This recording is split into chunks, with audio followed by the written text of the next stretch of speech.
Bismillahirrahmanirrahim. Assalamualaikum warahmatullahi wabarakatuh. Innal hamdalillah nahmaduhu wa nasta'inuhu wa nastaghfiruh wa na'udzu billahi min syururi anfusina wa min sayyiati a'malina. May yahdihillahu fala mudhillalah wa may yudlil fala hadiyalah. Asyhadu an la ilaha illallah wahdahu la syarikalah wa asyhadu anna Muhammadan abduhu wa rasuluh. Allahumma sholli ala Muhammad wa ala alihi wa ashabihi ajma'in.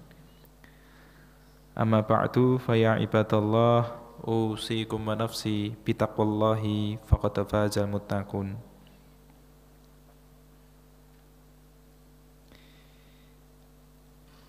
Ma'asyiral muslimin rahimakumullah, marilah kita lanjutkan di pembahasan tafsir surat Ali Imran. Sekarang ayat yang ke 20 nomor 21 nggih. 21.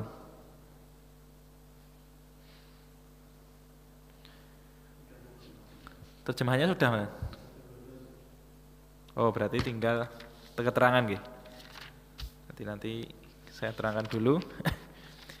Dilanjut nanti di ayat berikutnya. A'udzubillahi minasyaitonir rajim. Innal ladzina yakfuruna bi ayatillah wa yaqtuluna an-nabiyyina bighairi haqqin. Sesungguhnya orang-orang yang mereka itu kufur dengan ayat-ayat Allah dan mereka itu membunuh para nabi dengan tanpa hak, dengan tanpa kebenaran. Ayat ini berbicara tentang orang-orang ahli kitab, terutama mereka orang-orang Yahudi, bahwa mereka mempunyai kesalahan-kesalahan, mereka mempunyai dosa-dosa. Di antara yang mereka lakukan adalah mereka itu orang-orang yang kufur terhadap ayat-ayat Allah. Jadi mereka itu tidak percaya, mereka itu mendustakan ayat-ayat Allah. Walaupun secara lafal, secara ucapan mereka mengakui kenabian Nabi Musa alaihissalam, mereka itu mengatakan berpegang teguh terhadap Taurat, tapi sudah banyak perubahan yang mereka lakukan. Dan para ulama mereka mengatakan pada keyakinan mereka kitab Taurat itu tidak bisa dipegang oleh sembarang orang. Jadi kitab Taurat itu dipelajari dan disampaikan oleh orang-orang khusus. Kalau kita dalam Islam kan selagi kita bisa baca, bisa baca bahasa Arab, bisa baca dengan bahasa kita mempelajari Al-Quran, sudah banyak terjemahannya. Terjemahan Al-Quran secara langsung maupun terjemahan tafsir-tafsir Al-Quran. Ada terjemahan tafsir Ibnu Katsir Ada terjemahan tafsir ringkasan Ibnu Katsir. Bahkan ada beberapa tafsir yang memang dibuat oleh ulama kita. Tafsir Al-Azhar yang ditulis oleh Buya Hamka sudah ada, artinya dipelajari oleh siapapun boleh. Tapi kalau mereka itu khusus, Dan nantinya kalau ada orang-orang yang ingin berfatwa kepada mereka, bisa sesuai pesanan. Lah geleme iya apa ora, boleh atau tidak, sesuai pesanan, sesuai bayaran. Memang itu yang terjadi pada zaman tersebut. Maka ketika datang sebuah kitab yang mengubah kebiasaan mereka, ada Al-Quran yang sebelumnya mereka itu menjadi pembesar-pembesarnya Yahudi, menjadi rujukannya orang-orang ketika ditanyai, menjadi orang-orang yang mendapatkan bayaran karena itu. Kalau ikut Muhammad Shallallahu Alaihi Wasallam, wah bingung Nanti bagaimana caranya mendapatkan bagian dari harta dunia? Maka dalam ayat lain kan disebutkan mereka sudah mempunyai kebenaran, tapi mereka tukarkan dengan thamanan qalila, dengan harga yang rendah dengan sesuatu yang sedikit. Maka itu mendorong mereka untuk kufur terhadap ayat-ayat Allah, terutama di zaman Nabi terhadap Al-Quran. Maka kufur yang dialami oleh orang-orang ahli kitab itu memang alasannya macam-macam. Ada mungkin alasan mereka karena sombong, gitu ya. Karena Nabi diutus dari Bani Ismail, sedangkan mereka Bani Israel. Ada yang mereka mungkin karena takut, gitu ya. Karena takut nanti akan diserang, karena nanti takut akan diusir dari rumah, mungkin takut nanti tidak diakui sebagai anak misalnya seperti itu, atau dijauhi oleh keluarganya, itu ada. Ada juga yang mereka itu takut karena memang tidak percaya, mendustakan apa yang datang kepada Rasulullah Shallallahu Alaihi Wasallam. Kok mendustakan? Ya mungkin itu yang rakyat-rakyat biasa, yang tidak langsung membaca Taurat, yang tidak langsung membaca Injil, diomongi oleh pendeta mereka, diomongi oleh pembesar mereka, oh Muhammad itu bohong, ya mereka percaya, gitu ya. Mereka mendustakan apa yang dibawa oleh Rasulullah Shallallahu Alaihi Wasallam. Apapun yang itu yang mendorong mereka untuk kufur kepada ayat-ayat Allah, untuk kufur terhadap Al-Quran, yaitu tetap menjadi kekafiran di hadapan Allah Subhanahu wa ta'ala. Yang kedua yang dilakukan oleh orang-orang ahli kitab itu adalah wa yaqtulunan nabiyyina bighairi haq. Mereka itu membunuh para nabi dengan tanpa hak. Banyak sekali nabi yang mereka bunuh. Walaupun yang masyhur, gitu ya, karena nabi itu kan jumlahnya ratusan ribu, gitu ya. Yang masyhur dari para rasul pilihan yang dibunuh oleh orang-orang Yahudi itu adalah Nabi Zakaria dan Nabi Yahya. Dan juga mereka berkeinginan untuk membunuh Nabi Isa alaihissalam. Tapi akhirnya beliau Nabi Isa diangkat oleh Allah Subhanahu wa ta'ala. Dan juga di zaman Nabi pun orang-orang Yahudi ingin membunuh Nabi. Salah satunya mungkin dengan racun, gitu ya, yang didapatkan atau dihidangkan kepada beliau saat perang Khaybar, gitu ya. Atau di Madinah sendiri pernah Rasulullah Shallallahu Alaihi Wasallam duduk bersandar di rumah salah seorang Yahudi. Itu ada di antara mereka yang ingin menjatuhi Nabi dengan batu, gitu ya. Yang akhirnya itu menjadi nanti awal bahwa beberapa kabilah Yahudi Madinah itu mereka diusir Nabi Shallallahu Alaihi Wasallam. Katanya janji damai, gitu ya, sama-sama menjaga Madinah. Tapi ada niatan buruk dari mereka. Ketika Nabi bersandar di salah seorang rumah Yahudi akan dijatuhi dengan batu, gitu ya. Artinya keinginan mereka untuk membunuh para nabi itu ya sampai di zaman Nabi Muhammad Sallallahu Alaihi Wasallam, dan itu mereka lakukan semuanya tanpa hak. Artinya ini sebagai takkid, sebagai penyangatan, gitu ya, bahwa dosa mereka itu sangat luar biasa. Sudah dia itu nabi, tidak ada alasan bagi mereka untuk membunuh nabi tersebut kecuali hanya soalnya dia nabi, gitu ya, karena dia menyeru kepada yang tidak mereka sukai sehingga mereka bunuh. Yang ketiga, wa yaqtulunan ladina ya'muruna bil qisti minan nas. Mereka itu juga membunuh orang-orang yang memerintahkan dengan keadilan dari golongan manusia. Jadi tidak hanya nabi saja yang mereka bunuh. Kalau nabi saja yang mempunyai keutamaan sedemikian rupa berani mereka bunuh, apalagi hanya orang biasa, gitu ya. Ketika seseorang itu menghalangi mereka, seseorang itu berusaha untuk adil, berusaha untuk baik, menghalangi keinginan buruk mereka, ya mereka tidak segan-segan untuk membunuh. Jadi kelakuan yang dikatakan oleh Allah Subhanahu wa ta'ala mengenai ahli kitab. Maka kalau kita sekarang melihat orang-orang Israel dengan mudah untuk membunuh orang-orang Palestina, ya memang sifat mereka itu ya sudah seperti itu, gitu ya, mudah untuk membunuh orang lain. Para nabi saja mereka bunuh, apalagi hanya orang biasa. Fabasyirhum bi'adzabin alim, maka berilah kabar mereka dengan siksaan yang pedih. Dalam bahasa Arab, kata bisyarah, fabasyir, basyarah, gitu ya, itu adalah arti asalnya itu adalah sesuatu kabar yang menyebabkan raut muka itu berubah. Jadi kabarnya itu bukan kabar biasa, tapi kabar yang menyebabkan wajah ini bisa berubah. Dari pancaran wajah itu bisa berubah. Bisyarahnya seseorang itu bisa berubah.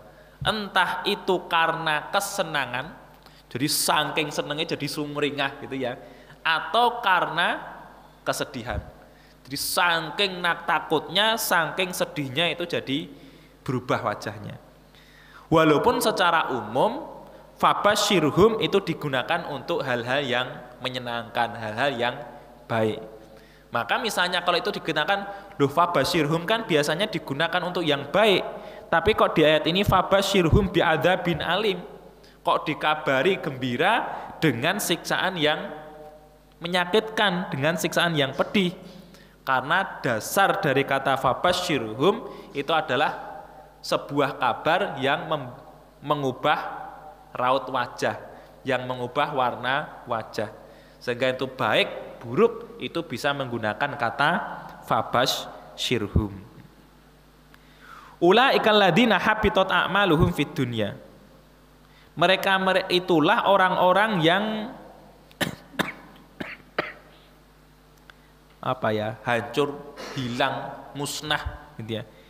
Perbuatan-perbuatan mereka di dunia dan nanti di akhirat. Perbuatan-perbuatan yang mana yang tidak ada, yang hancur, yang hangus, yang musnah, ya perbuatan-perbuatan yang baik. Sesuatu yang mereka yakini baik gitu ya, dilakoni apik, misalnya menurut mereka itu nganut kepada ajaran Nabi Musa alaihissalam, itu tidak ada artinya di hadapan Allah. Tapi kalau kejelekan ya tetap dihitung, kejelekan ya tetap akan menyebabkan mereka masuk ke dalam neraka. Gitu ya. Nah kok di sini kebaikan-kebaikan di dunia juga musnah, karena Allah Subhanahu wa Ta'ala menjadikan orang-orang Yahudi itu orang-orang yang terlaknat, gitu ya. Menjadikan orang-orang yang tercela karena sifatnya, karena kesombongannya, karena kedolimannya, itu tidak diterima oleh masyarakat secara umum, gitu ya. Kalau kita lihat dulunya negara Israel kan seperti itu kan, jadi karena ketidaksukaan mereka kemudian dikelompoknya seanggon wae timbang ganggu, misalnya seperti itu. Tapi akhirnya mereka juga berusaha untuk menyusun kekuatan dan memberikan pengaruh kepada dunia secara umum, gitu ya. Tapi sebenarnya mereka itu di dunia ya orang-orang yang terlaknat, gitu ya. Apalagi nanti di akhirat, wa ma lahum min nasirin, dan tidak ada seorang pun yang dapat menolong mereka. Jadi kalau kita lihat ayat-ayat ini, bahwa mereka mempunyai 3 kesalahan, 3 dosa.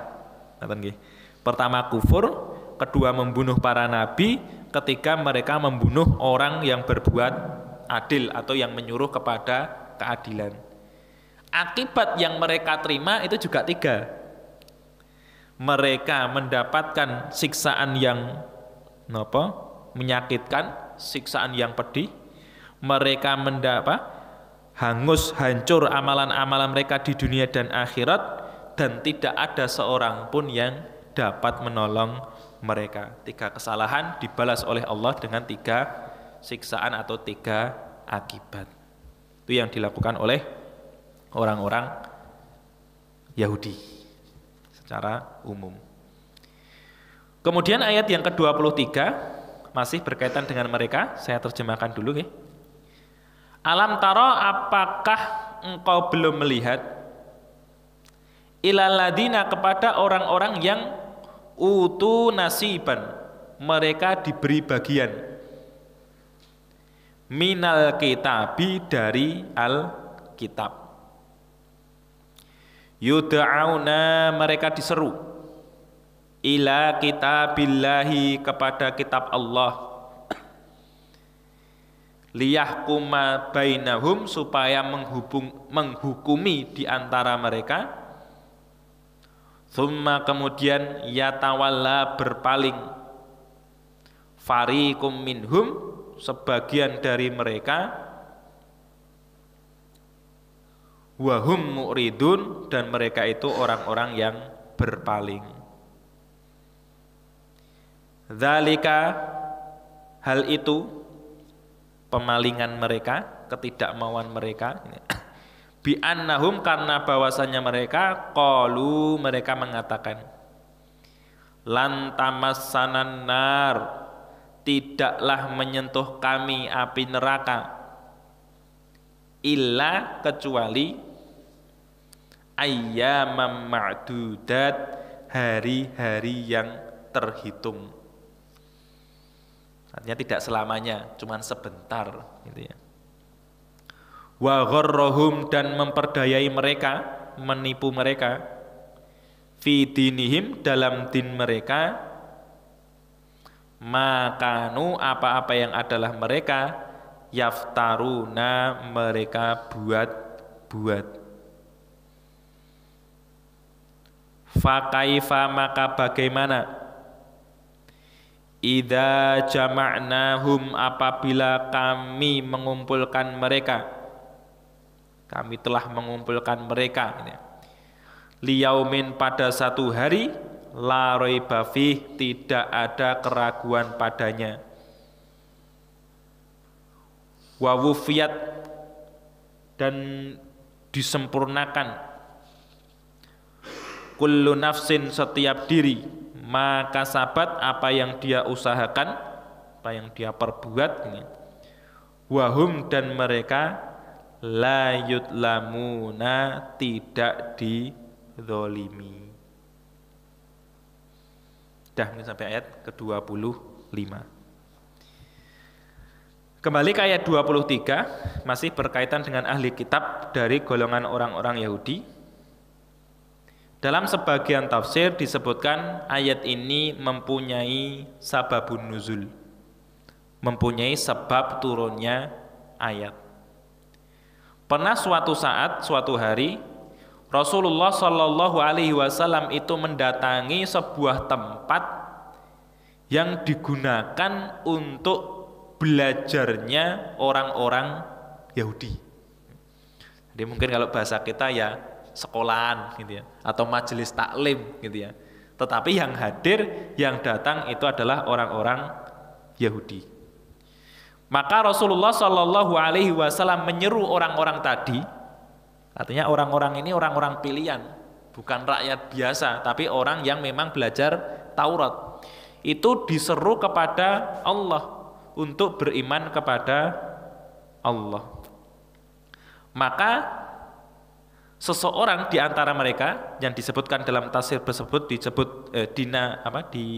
bernama orang tadi, orang Yahudi tadi bernama Nu'aim bin Amr dan Haris bin Zaid gitu ya.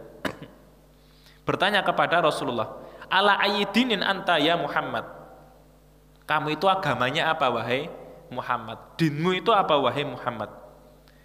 Maka dikatakan oleh Nabi, ala millati Ibrahim wa dinihi. Saya itu atas milahnya Nabi Ibrahim dan agamanya Nabi Ibrahim. Kemudian dua orang tadi, Nu'aim bin Amr dan Haris bin Zaid itu melanjutkan perkataannya, maka sesungguhnya Nabi Ibrahim itu adalah orang Yahudi. Gitu ya. Dijawab, fa inna Ibrahim kana Yahudiyan. Kalau kamu mengatakan atas milahnya Nabi Ibrahim itu adalah orang Yahudi. Maka apa jawaban Rasulullah kepada kedua orang itu? Fahalumma ila Taurah fahiya bainana wa bainakum. Kalau memang benar begitu, Taurat bawa sini, gitu ya. Kita pelajari Taurat yang akan menjadi hakim, yang akan menjadi pengambil keputusan di antara kami dan di antara kalian.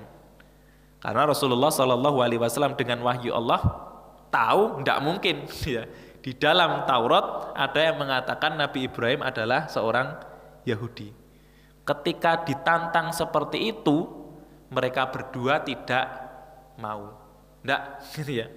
Kami tidak mau membuka Taurat untuk menjadi pengadil di antara pendapat kami dan di antara pendapatmu. Tidak mau. Padahal yang dipakai itu adalah kitab mereka, gitu. Yang mereka pelajari, yang mereka pegang, bukan Al-Quran, gitu ya. Tapi Nabi SAW buka Taurat, gitu ya. Sampaikan apa yang ada di dalam Taurat, mereka itu tidak mau. Maka Allah Subhanahu wa taala menurunkan ayat ini 23 dan 24. Alam tara ilal ladzina utu nasiban minal kitab. Belumkah engkau melihat wahai Muhammad kepada orang-orang yang mereka itu telah diberi bagian minal kitab, dari kitab. Jadi mereka itu sudah diberi ilmu oleh Allah Subhanahu wa taala dari apa yang ada dalam kitab mereka. Jadi mereka itu sudah paham tentang Taurat, gitu ya. Mempelajari Taurat, tahu apa yang ada di dalam Taurat. Yang mungkin sudah, walaupun sudah banyak tahrif, gitu ya, sudah banyak perubahan, sudah banyak tambahan, gitu ya. Tapi secara garis besar mereka sudah tahu apa yang ada di dalam Taurat. Yuda'auna ila kitabillah. Mereka itu mempelajari Taurat, kemudian mereka itu diajak, diseru kepada kitab yang diturunkan oleh Allah. Di sini ada dua makna. Pertama, sebagaimana yang diriwayatkan di Sababun Nuzul tadi, mereka itu diajak berhukum dengan kitab Taurat. Kitab Taurat itu kan munazzal minallah, nggih. Kitab Taurat itu kan wahyu yang turun dari Allah kepada Nabi Musa. Ayo, kalau kamu mengatakan orang Nabi Ibrahim itu orang Yahudi, ayo kita baca Taurat, gitu ya. Kitab kalian sendiri ada apa enggak yang berbunyi seperti itu. Dan akhirnya mereka tidak mau. Makna yang kedua, ila kitabillah, itu adalah kepada Al-Qur'an. Ketika mereka mengatakan bahwa akan beriman kepada nabi terakhir, akan beriman kepada Allah, hanya menyembah kepada Allah, menyerahkan diri mereka kepada Allah, gitu ya. Itu mereka ditantang atau mereka diajak untuk kepada Al-Qur'an yang secara isi itu sama dengan kitab mereka, yang secara syariat itu malah lebih mudah daripada syariat mereka, gitu ya. Dalam syariat orang-orang Yahudi misalnya, dulu mereka berbuat syirik dengan menyembah anak sapi, gitu ya. Cara taubatnya dengan membunuh, gitu ya, dipateni, gitu ya. Yang sudah syirik dibunuh, faqtulu anfusakum, gitu ya. Atau di dalam sebagian riwayat lain, gitu ya, orang Yahudi itu tidak boleh tidak halal makan unta atau makan sapi, agak lupa saya. Artinya yang bagi kita halal itu bagi mereka malah haram, gitu ya. Artinya apa? Banyak dari syariat Islam ini yang seharusnya lebih mereka rasakan ringan daripada syariat Yahudi, gitu ya. Walaupun ya tadi akhirnya karena banyaknya tahrif, banyaknya perubahan, banyak syariat yang mereka ubah sesuka mereka sendiri. Tetapi secara dasar itu banyak syariat yang bagi umat Nabi Shallallahu Alaihi Wasallam sebenarnya lebih ringan. Tapi mereka tidak mau. Tsumma yatawalla fariqun minhum. Sebagian mereka berpaling. Bahkan banyak ulama yang mengatakan tidak banyak dari kalangan Yahudi yang masuk Islam di zamannya Nabi Muhammad Sallallahu Alaihi Wasallam. Bareng-bareng hidup di Madinah, diserang kalah di Khaybar, itu tidak menjadikan mereka mau masuk Islam. Banyak yang ulama yang mengatakan tidak sampai 10 orang yang masuk Islam di zaman Nabi Sallallahu Alaihi Wasallam. Mungkin di zaman-zaman berikutnya ada, gitu ya. Tapi di zaman Nabi saja yang mereka mendampingi Nabi, bahasanya gitu ya, sama-sama hidup di Madinah, mereka tidak mau beriman kepada Rasulullah. Wahum mu'ridun, mereka itu orang-orang yang berpaling, artinya tidak mau menerima kebaikan, tidak mau menerima apa yang ada di dalam Al-Quran, bahkan tidak mau menerima apa yang ada di dalam Taurat. Apa misalnya? Ya kenabian Nabi Muhammad itu kan mereka kenal, mereka tahu sifatnya, bahkan mereka tahu tempatnya, gitu ya. Tetapi ketika tahu bahwa Nabi itu bukan dari kalangan mereka, langsung mereka tolak, langsung mereka kufuri. Dzalika bi annahum qalu lan tamassana nar illa ayyaman ma'dudah. Kok orang-orang Yahudi itu kok sangat berani, gitu ya. Kok orang-orang Yahudi itu sangat bersikukuh. Apa mereka itu tidak takut terhadap siksaan Allah? Kenapa yang membuat orang-orang Yahudi itu kok sangat berani kepada Nabi, padahal sangat-sangat jelas, gitu ya, sifat-sifatnya, tanda-tandanya itu persis dengan apa yang ada dalam kitab mereka. Dzalika bi annahum qalu lan tamassana nar illa ayyaman ma'dudah. Dalam keyakinan orang Yahudi, menurut ayat ini, gitu ya, mereka meyakini orang Yahudi itu tidak mungkin kekal di dalam neraka.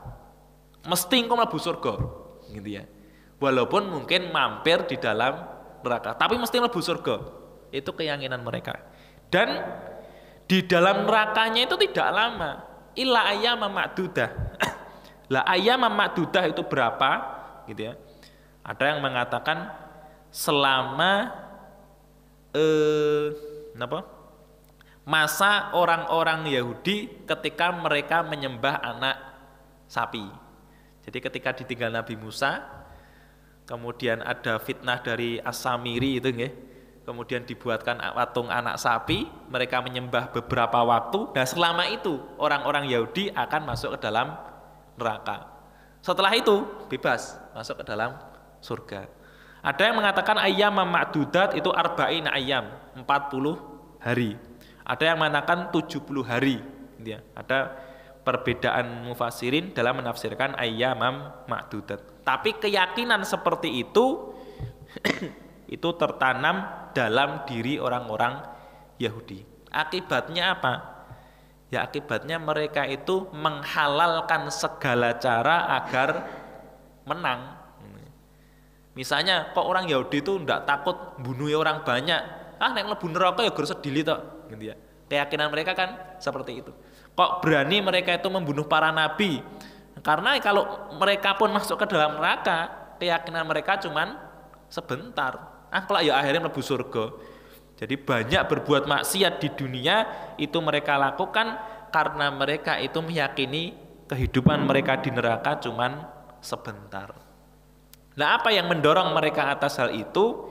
Salah satunya adalah disebutkan oleh disebutkan dalam kitab tafsir i'timadan alat tisali nasabihim bil anbiya. Karena banyaknya para nabi yang diutus oleh Allah dari kalangan orang Yahudi. Wah, dulur-dulurnya kan nabi, gitu ya. Saudara-saudaranya, kerabat-kerabatnya itu kan banyak sekali yang jadi nabi. Ya kita itu kan kaum terhormat, gitu ya.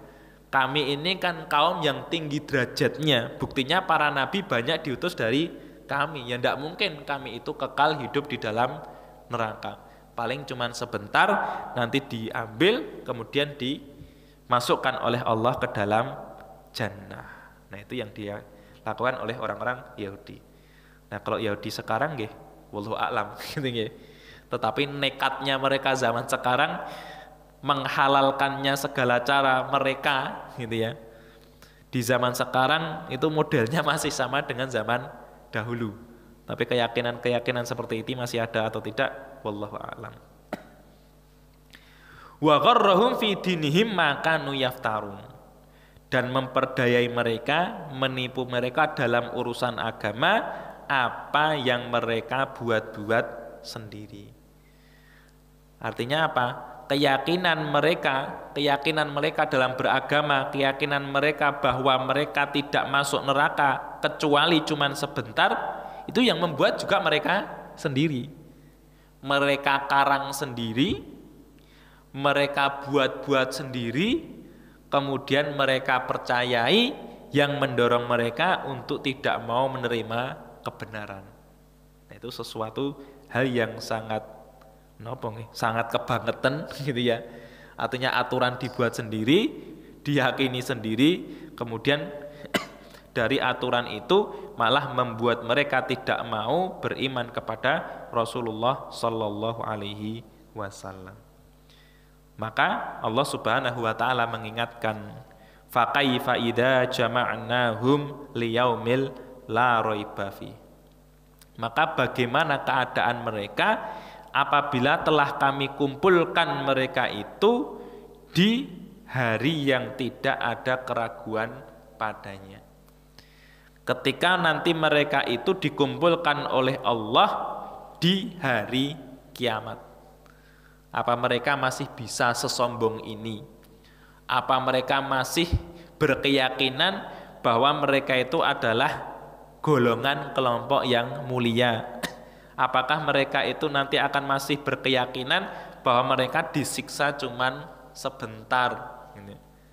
Itu artinya teguran buat kita bahwa ya apa yang kita lakukan, apa yang kita yakini itu ya yang sesuai dengan Al-Quran dan Sunnah. Jangan buat-buat sendiri, kemudian diyakini sendiri, kemudian gue ngeyem-ngeyem. Untuk ngeyem-ngeyem itu apa? Untuk menghibur diri sendiri, gitu ya. Rapopo, gitu ya. Ini kan gor sidik bahasanya seperti itu. Padahal menurut Allah besar, padahal menurut Allah itu sangat jahat, adalah dosa yang besar. Tapi kita ngiyem-ngiyem dewe, kita hibur diri kita sendiri ya agar tidak merasa bersalah dalam kehidupan dunia ini. Kemudian wa wufiyat kullu nafsim ma kasabat wa hum la yutlamun. Dan yang terjadi nanti di akhirat gitu ya. Itu semua orang akan disempurnakan balasannya oleh Allah Subhanahu wa Ta'ala sesuai dengan apa yang mereka kerjakan. Artinya apa? Kalau orang Yahudi, kaitannya dengan tadi nggih, kalau orang Yahudi ini memang tidak mau beriman kepada Nabi Muhammad SAW, ya tidak mungkin dikumpulkan bersama dengan orang yang beriman, ya tidak mungkin. Dia tidak iman kok, gitu ya. Sudah ada syariat baru yang menghapus apa yang ada dalam Taurat dan apa yang ada dalam Injil, mereka tidak mau, gitu ya. Mereka beralasan masih berpegang pada Injil, masih berpegang pada Taurat, padahal Taurat sudah mereka ubah-ubah sendiri.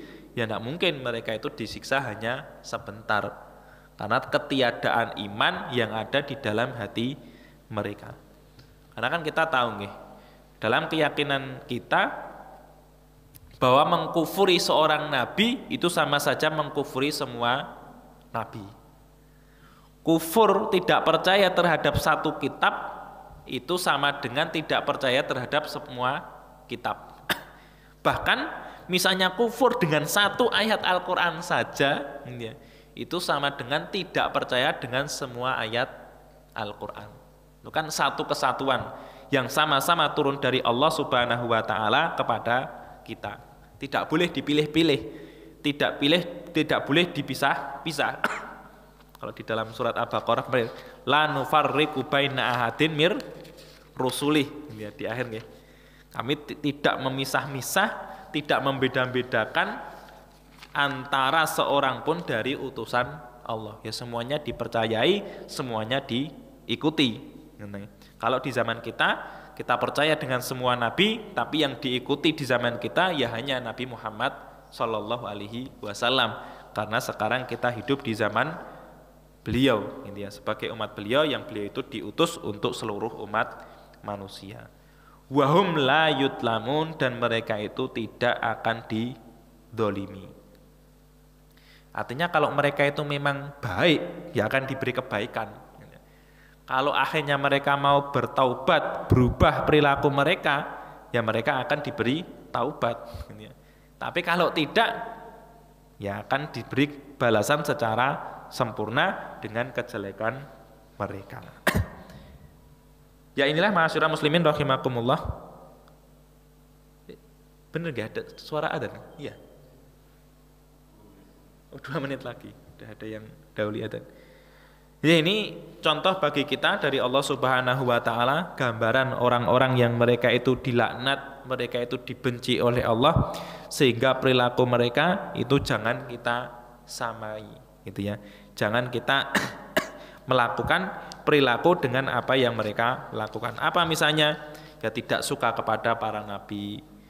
Lah nabinya udah tidak ada itu, ya tidak suka kepada aturannya Nabi, tidak suka dengan contoh yang diberikan oleh Nabi, gitu ya. Juga tidak suka kepada orang-orang yang mereka mau mengajak, mau menyuruh kepada syariatnya Nabi, itu jangan. Dan juga tadi jangan sampai ketika kita itu diseru, kemudian ada kesombongan, ada ketidaksukaan, sehingga kita berpaling dari apa yang Allah turunkan kepada Rasul Muhammad Sallallahu Alaihi Wasallam. Jadi itulah yang bisa saya sampaikan di malam hari ini. Semoga ilmu ini bermanfaat bagi kita, menjadi gambaran buat kita untuk selalu berjuang dalam Islam ini, untuk mendorong kita dalam amal soleh, menghindari perbuatan-perbuatan maksiat, perbuatan-perbuatan kufur, sehingga Allah Subhanahu wa taala terus memberikan kepada kita hidayah, mati dalam keadaan husnul khatimah, dan nanti mendapatkan rahmat Allah, masuk ke dalam jannah. Amin amin ya rabbal alamin.